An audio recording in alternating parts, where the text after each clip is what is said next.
God is imaginary. Proof number 28. Notice how many gods you reject.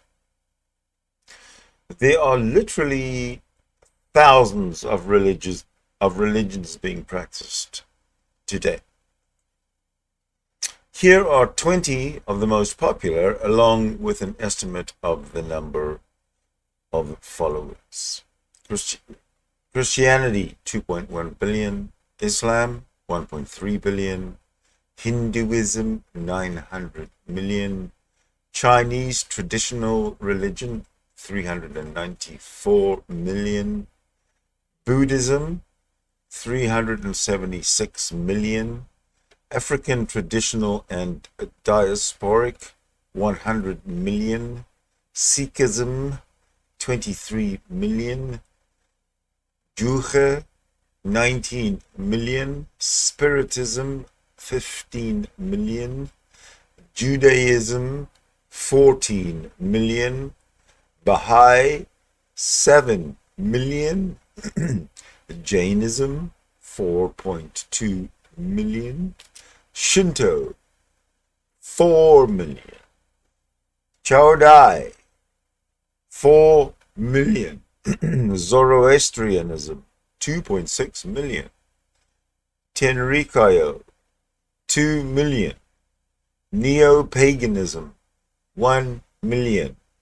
Unitarian Universalism, 800,000. Rastafarianism, 600,000. Scientology, 500,000. If you believe in God, you have chosen to reject Allah, Vishnu, Buddha, Waheguru, and all of the thousands of other gods that other people worship today.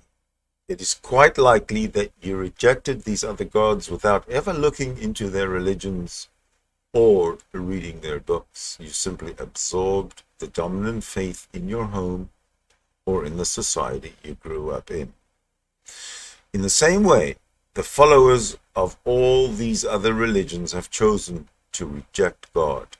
You think their gods are imaginary, and they think your God is imaginary.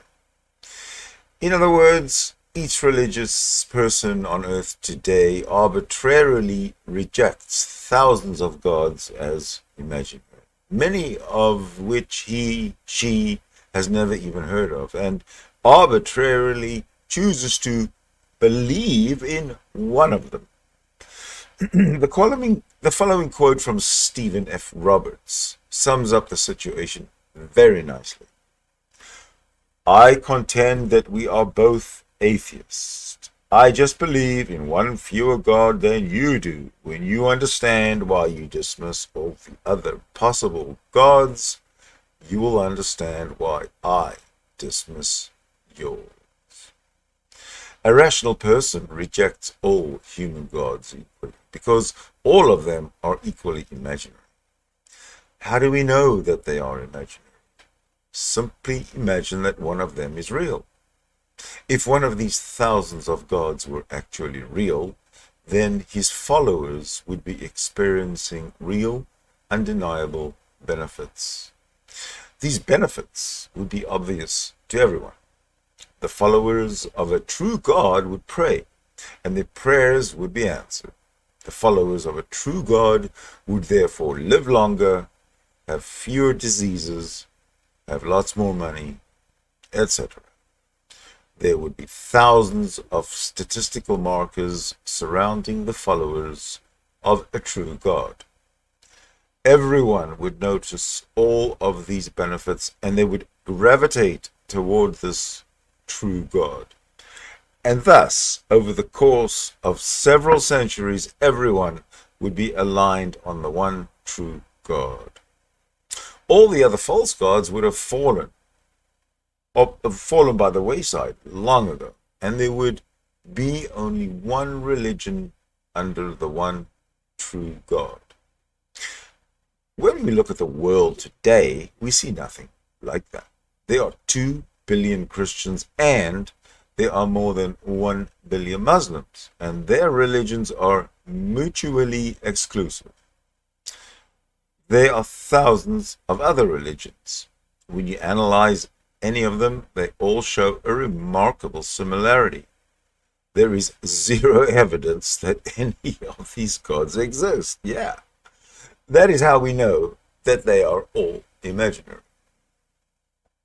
Understanding the rationalizations, you will frequently hear believers make the following rationalization. Suppose you are right. Suppose there is no God. Then when I die as a believer, I have lost nothing. I just die as a man that devoted his life to love and morals. But if you, as a non-believer, are wrong and I am right, you have to spend an eternity in hell. See? I have nothing to lose, but you have everything to lose. The problem with this line of reasoning is that there are thousands of gods that humans have imagined.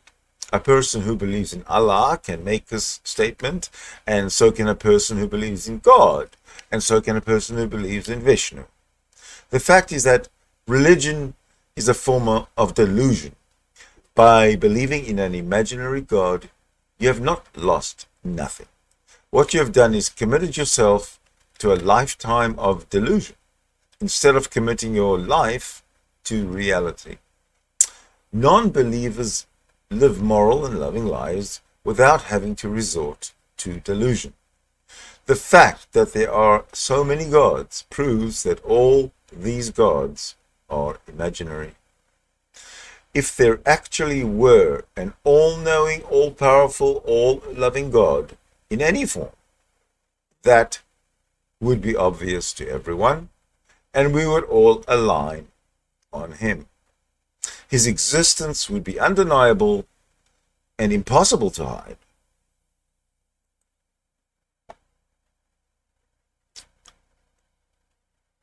That is proof number 28, as they say in the book, in the books.